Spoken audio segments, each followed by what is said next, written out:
Hello there and a very good evening. You're watching Primetime News on TV1 for the News First team. I'm Dasni Athada. Let's start off with a look at tonight's headlines.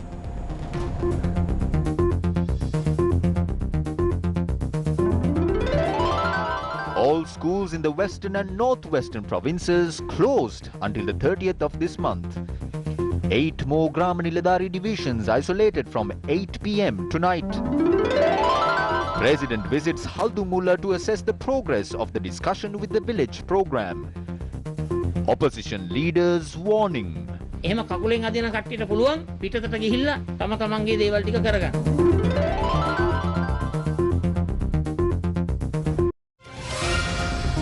Main sponsor. Starting off with your top story tonight, President Gotabaya Rajapaksa visited the village of Valanvita in Badulla today to monitor the progress achieved through the Gama Samaga Pili Sandarak program. The President instructed the relevant authorities to find solutions to the problems in this village 7 months ago. The President's observation tour commenced at the Kotabugastana Stadium built by the Army at the request of the people. 2 buses have been added to the transport service plying between Haputale and Velanvita from today as a solution to the difficulties faced by people in 8 villages. A house renovated by the Sri Lanka Army, which was damaged by a wild elephant attack, was also subject to the inspection of the President. President Gotabaya Rajapaksa held discussions with several villagers who were given deeds for their lands as a result of the discussion with the village program. The President also instructed the villagers to continue cultivating on their lands. A 6-kilometer-long electric fence has been built with an active power supply to combat the wild elephant menace. 1 villager has been appointed per kilometer of the fence and will be responsible to protect it. He will receive a monthly allowance of 7,500 rupees. The road from Nikapota to Velanvita School has been carpeted and another 14-kilometer road is under construction. The President's media division stated that the President also inquired about the progress of the water supply project being constructed as a solution to the existing drinking water problem. A statement issued by the President's media division also said that Rs 54 million has been spent to supply electricity to the Akkarasiya, Velanvita and Kumaratana villages, with electricity being provided to 83 houses within 3 months. This year's meeting was conducted virtually from the 26th of April to the 29th of April under the theme Building Back Better from Crises through Regional Cooperation in Asia and the Pacific. Our government is deeply committed to achieving the Sustainable Development Goals. For this purpose, an interministerial steering committee on sustainable development has been formed under my leadership. Our youth are also an important component of our development agenda. That is why decade 2021 to 2030 has been declared the decades of skill development in our country. We are also keen on strengthening our regional ties and emphasize the need to accelerate the South-South cooperation. Towards that end, we believe UNSCAP should commit itself to bring relevant and responsive with measures such as assisting small countries, pandemic recovery and vaccination program, encouraging growth of foreign employment opportunities, promoting ecotourism and health tourism, and encouraging investments into and find markets for emerging nations. Minister of Education Professor G.L. Piris announced this evening that all schools, preschools and pirivens in the western and northwestern province will remain closed until the 30th of this month. The government has decided to suspend all operations at schools, preschools and pirivens located in the western and northwestern provinces. We have not taken a decision regarding the operations at schools located in other areas of the country as of yet. We would like to urge all the parents and students living in areas except the western and northwestern provinces to strictly follow health guidelines.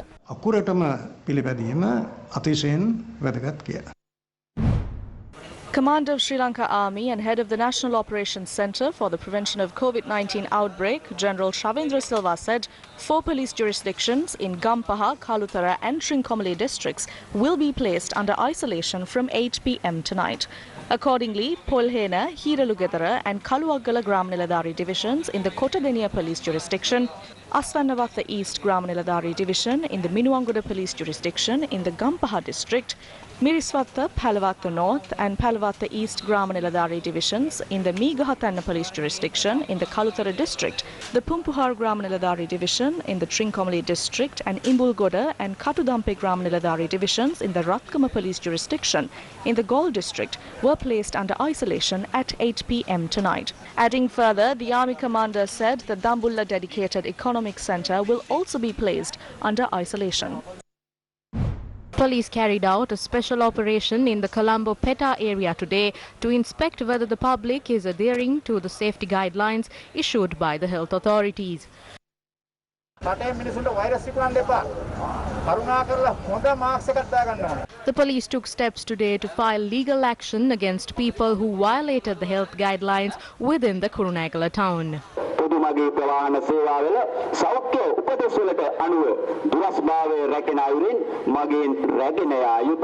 A special public awareness program was launched in Kalaniya today. Meanwhile, trade unions today raised concerns over the quality of PCR testing kits. Lanka PCR පරීක්ෂණ ක්‍රියාව. There is a problematic situation with the reactive kits in the PCR testing process. Appoint a technical committee comprising of all factions. We have already identified the possibility of results changing from one PCR test to another. That is not because of errors of the PCR test kits. It is happening due to the sensitivity of the test kits. We are still getting the old PCR test kits. The committee is assigned to conduct technical evaluation on PCR test kits comprised of agents representing those who sell these PCR test kits. A PCR කට්ටල විකුණන අයගේ ජනතවරු. Main sponsor. Cargills Online, delivering groceries on time, always. Also in a latest update, according to the District Secretary of Monaragala, 15 schools in the Monaragala, Siambalandua and Butthala education zones will remain closed until the 30th of April. Also in local news, the Bak Full Moon Poya Day marks the day on which Lord Buddha arrived in Sri Lanka for the second time to intervene in a conflict between two Naga princes over a gem-studded throne in Nagadeepa.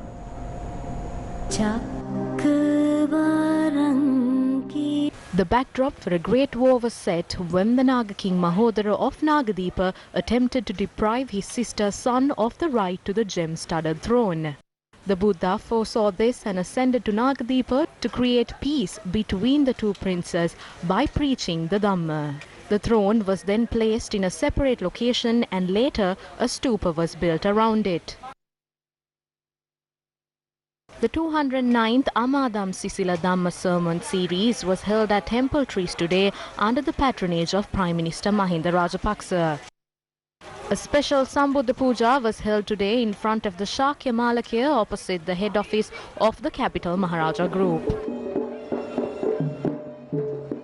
Namo tatte bhagavato arahato samma sambuddhasse namo tatte bhagavato. The puja was organized by the staff of the Capital Maharaja Group head office.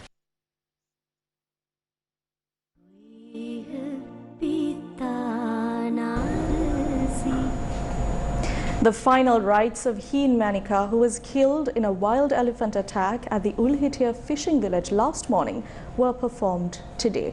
Residents of the area took to the streets today to protest against the wild elephant attacks in the area, hoping to remind the authorities about the value of human life. 66-year-old Heen Manika passed away on the 24th of this month after being attacked by a wild elephant. People in many villages affected by the constant wild elephant attacks took to the streets today on the day of her funeral. Residents of the Ulhitia fishing village, Orinbandivava, Sorobora, as well as many other areas gathered in Mahiyangane today, demanding the right to save their lives from the threat of wild elephants. The protesters first arrived in Mahiyangane in a motorcycle procession.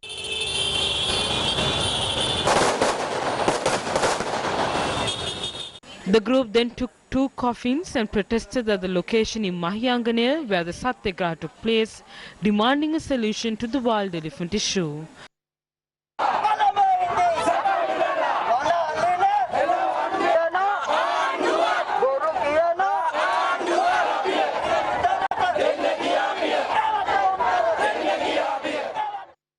A group of public representatives transcending party barriers joined the protest today to support these people who are suffering due to the threat of wild elephants. If the elephant fence had been in place, those two mothers would not be having their final rites today. They have created a system where the elephant's jungle is given to the company and the people are sent to the cemetery. This is not a vista of prosperity. This is not an issue as serious as tackling the LTTE. We do not believe this as a serious problem, such as the COVID-19 issue, especially because the virus is not visible to the naked eye, but an elephant is. We can't find a solution to this. They are asking for life. If the President and the Prime Minister cannot provide a solution to this, we cannot continue to fall dead like flies. We will bring thousands of people and set up shelter opposite the temple trees if necessary. Meanwhile, the final rites of DM Hemalata, who was also killed in a wild elephant attack, will be performed tomorrow.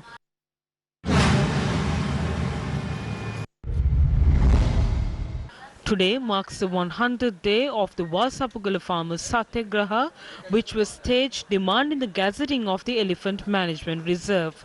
Even today, a large number of farmers from Walsapugala were present at the location where the Satyagraha was held. On the 30th of April, the Ministry of Wildlife, the Ministry of Forest Conservation, the government agent, the Mahaveli Authority will all come together to try and find a long-term solution to this. The villagers of Kotiagala say they are unable to engage in Chena cultivation due to a proposed solar park project that will be built around the Kotiagala Reserve area. Chena farming is the livelihood of many people in Kotiagala area. They are traditional Chena farmers who cultivate maize, kurakkan, kaupi and other crops in the Chena farms through which they make a living. In addition, these villagers also engage in paddy cultivation with water obtained from a small tank prepared by farmers. The farmlands that we have been working on for 30 or 32 years are now being prepared to be handed over to a power plant. We are living with great difficulty. Therefore, we request the Honourable President and the Prime Minister to immediately release our lands and take this power plant to any other location. They have a plan to take away the lands cultivated by us and to give them to rich businessmen and foreign companies. They say they will empower the farmer, but what they are doing now is trying to throw us onto the streets. Newsfirst spoke to Siambalanduwa Divisional Secretary Asanka Dayaratna regarding the allegations made by the residents of the area. He said that there are plans to build a solar park in the Kotiagala area in Wattegama. Meanwhile, the chairman of the Sri Lanka Sustainable Energy Authority, Chartered Engineer Ranjit Sepala, stated that an area of 450 acres belonging to the Forest Department is to be used for the relevant project. This is actually the land under the Forest Department. Although it was under the Forest Department, it does not count as part of the jungle. The project is expected to generate 100 megawatts of electricity. We hope to get one unit for less than 10 rupees. In fact, this is to be a foreign investment. Most of the work is already done in terms of the efforts to clean up the land. So we hope to call in investors next month or in the middle of the following month. We hope to implement this as the first solar power park in Sri Lanka.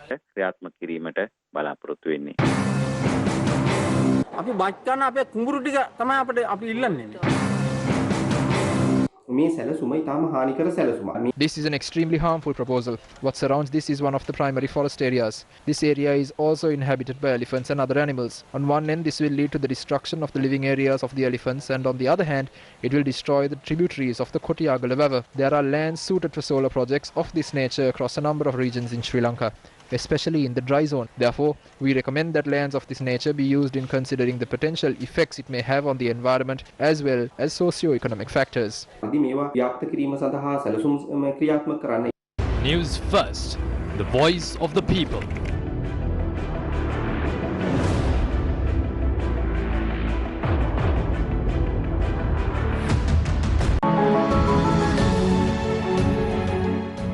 With you, solving your problems. Always by your side, acknowledging issues forgotten, tears unseen. Working for you and our country. Gammadda, by the people, for the people.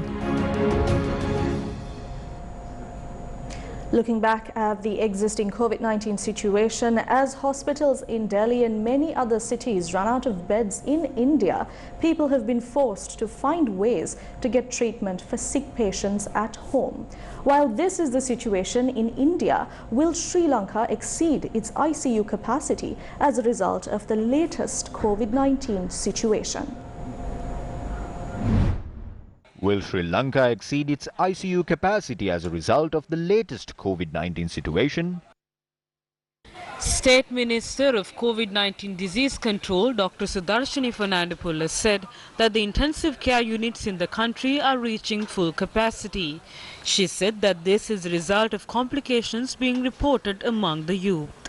The Medical Supplies Division said that there are about 700 intensive care units beds in Sri Lanka at present. About 70 new beds have been added as a result of the latest developments. The State Minister said that it has been decided to immediately deploy staff to the intensive care units which have not been operational so far. The Ministry of Health has informed the hospital directors that if there are any staff in other wards who have been trained in the ICU services, they should be attached to the intensive care units as required.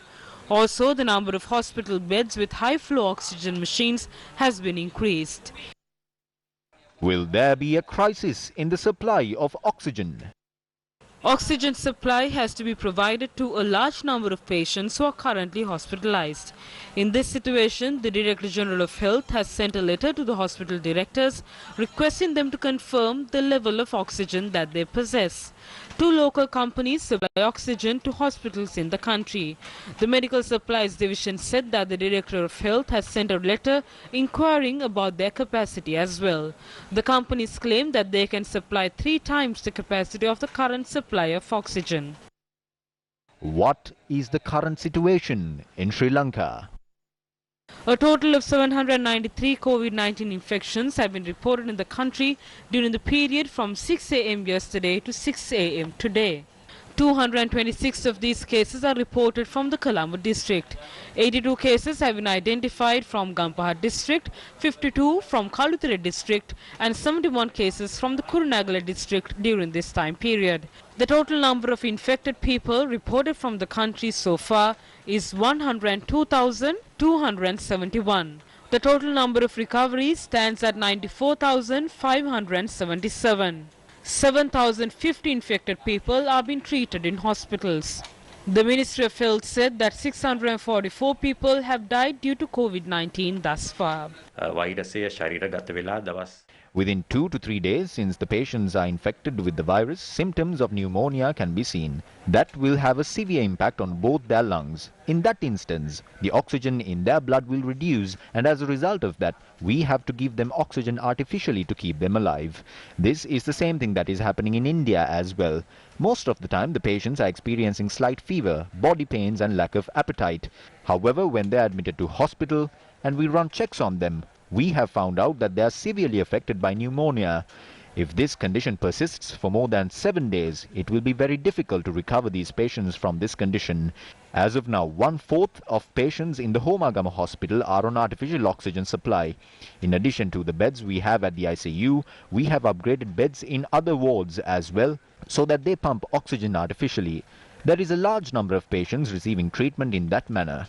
I met several patients who had received the vaccine but experiencing complications relating to the virus. That is because our country has only given 1 dose of the vaccine. If you want protection, you have to receive both the doses. Even if you receive both the jabs, there is a 20% of a chance where you can still be infected with the virus. Therefore, the ambition of this vaccination program must be to vaccinate more than 75% of the population expeditiously so that we can prevent the spread of the virus in the country.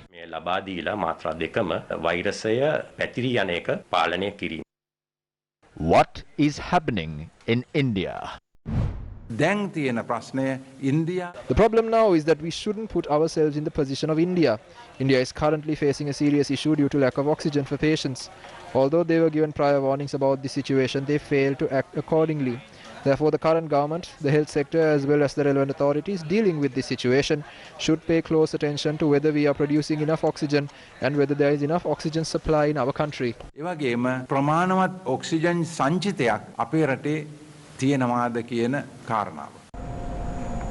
We'll be back after this short commercial break. Stay tuned. Hello. Hello, love. Just to let you know, my parents are coming home tonight. But we still have to go grocery shopping. I might get a little late. Do you think you can do it? Fine, I'll do it. Please don't forget, okay? I have to go now. I'm in a meeting.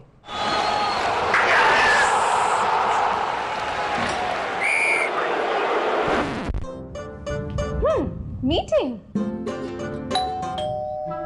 Cargios Online, delivering groceries on time, always. Welcome back to the news. Still in local news, leader of the opposition Sajid Premadasa expressed several views at another edition of the opposition leader's mobile service in Kirinda, Hambantota yesterday. I would like to say to you that I have engaged in politics thus far amidst many problems. I have faced many interferences.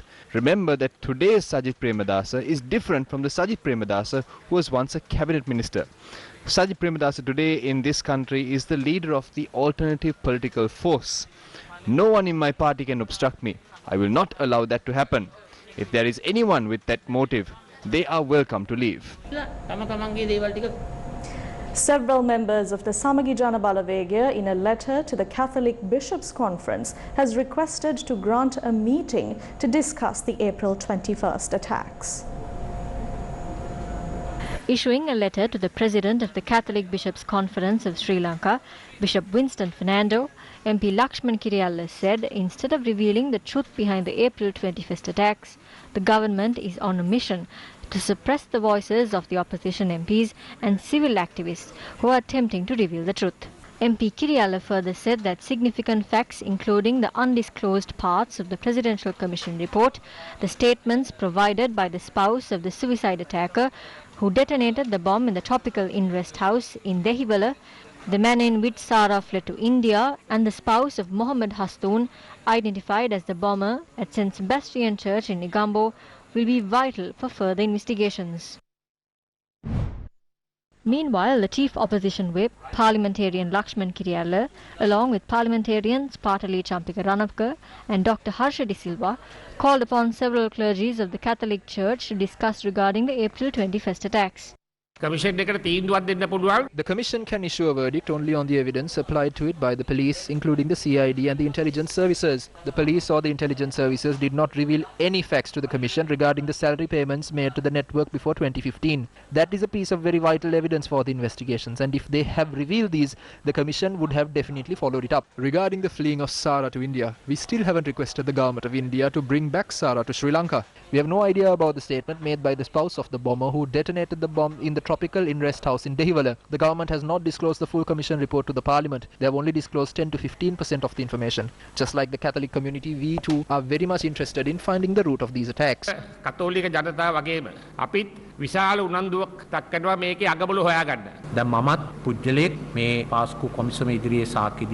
I too testified opposite the Easter Attack Commission, but we can't find our testimonies in the commission report. The commission has identified Ami Mohideen, Police Faiz and Rilwan, the sibling of Zahra and Hashim, as people who obtained weapons from the intelligence services during 2006. We can identify two acts of criminal negligence here. One is the negligence made on the warnings about these attacks. The other is knowing who these people are and keeping them in good contact. Knowing that they are preparing for such attacks intentionally or unintentionally, they have not acted to stop such an attack.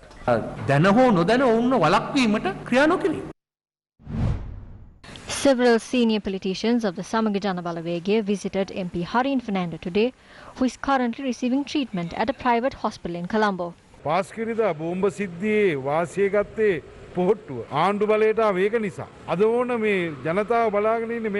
It was the SLPP that benefited from the April attacks, as it helped them to come to power. The general public wants the masterminds of the attacks to be revealed and punished. But what is happening today? Those who speak about the masterminds are arrested instead of those who were involved in it.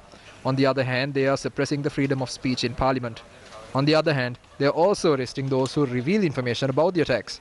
The people are demanding to know the truths about the attacks, and the government must fulfill their requests.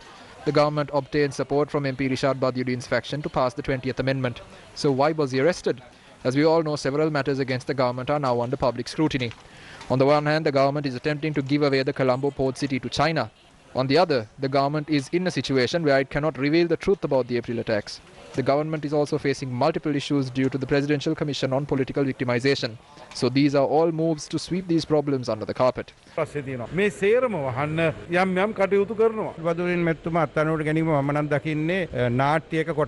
my view, the arrest of Rishad Badiuddin was only part of an orchestrated play. MP Badiuddin was even arrested before but was released, claiming there was no charges against him. This was just a move to divert the attention of the general public.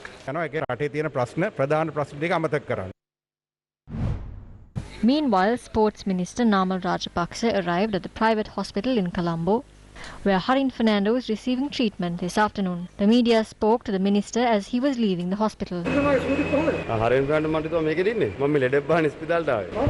ඒක දොස්තර මහත්තයාගෙන් තමයි අහන්න ඕනේ. ලෙඩ බහ නාපයෙන් අහලා වැඩක් නැහැ නේ. මම ආවේ මේ වෙන යාළුවෙක් බලන්න. ඉතින් ඔබතුමාලාට Harin Fernando මහත්තයා ගැන අහන්න ඕන නම් එතුමාගේ දොස්තර මහත්තයන් ඇහුවොත් හොඳයි. ඒතර දැන් අපි දැක්ක විපක්ෂ මන්ත්‍රීවරුත් මේ Harin Fernando මන්ත්‍රීතුමා බලන්න ඇවිල්ලා අද දිනේ තුන මේ දේශපාලන බලකන් කරන්න එපා. නෑ ඉතින් මං දන්නේ ඇයි එතුමා ස්පිතාලේ ඉන්නේ කියන්නේ. I do not know why he is in hospital. I also do not know where political revenge is taking place. On the one hand, they demand investigations into the Easter Sunday attack, and on the other hand, when the investigation is carried out, they also say other things. This government is not taking political revenge. I don't think the hospitalization of any member of parliament has anything to do with political revenge. All these are assumptions. I do not know how difficult Harin Fernando is finding it to be hospitalized. They say that he is in hiding in the hospital. Then that is also wrong. I think there are more important problems in this country at the moment. The spread of COVID-19 has become a serious problem the world over, and we have taken clear measures to control and contain the coronavirus. It is best if the opposition acts with responsibility at a time like this. Corona මර්ධනය කරන්න නැත්නම් පාලනය කරන්න පැහැදිලිව අපි නීතිමය පැහැදිලිව ක්‍රියාමාර්ග අරගෙන තියෙනවා. ඉතින් මෙවැනි වෙලාවක විපක්ෂයේ විදියට වගකීමකින් කටයුතු කරොත් හොඳයි. Police forwarded an application to the Ministry of Defence to detain and interrogate former Minister Rishad Badiuddin and his brother Riyaj Badiuddin for a period of 90 days. Police media spokesperson DIG Ajit Rohana, speaking to Newsfirst, said former Minister Rishad Badiuddin and his brother Riyaj are interrogated by the CID and they were arrested on the charges of aiding and abetting the 2019 April 21st attacks, under the charges of aiding and abetting the suicide bombers connected to the attacks. Under the Prevention of Terrorism Act, no one has to be notified before an arrest. The police cannot get away from this because police made it very clear that the arrest was made on the basis of scientific evidence. This also means that the arrest was made with scientific evidence. It is clear they will not be able to grant bail unless there is evidence.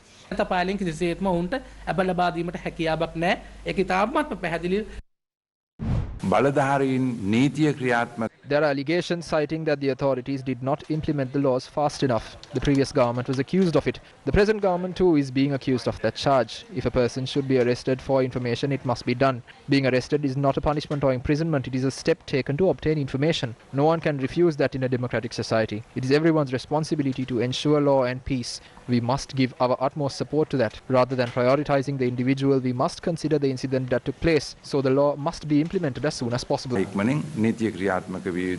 mean, I can hardly be described as an artist in relation to the people you have on your show. I mean, they are artists. Theatre, and you can see the audience there, and it's a fabulous feeling, man. People of Argentina, your newly elected president won. Right. If you're a really good actor, and that's what separates the good actors from people like me. Don't think about acting on stage again. Life is over. The future of our country lies in uplifting our rural communities. There is a struggle of farmers. Our children's spirits are being killed. Change the way we educate children today. Are you acting now? Aren't you playing the part of the interviewee in this interview?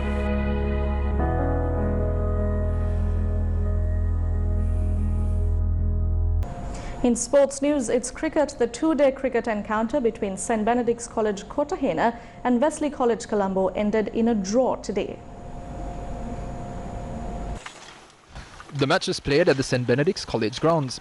Wesley College scored 228 runs for the loss of 9 wickets in their first innings, while St. Benedict's College were bowled out for 139 runs.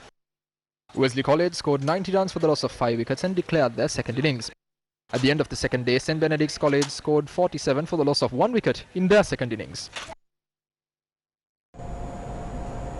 And that's a wrap of primetime news for tonight. For the News First team, I'm Dasni Atada, along with our interpreter Brian De Cruz. Good night.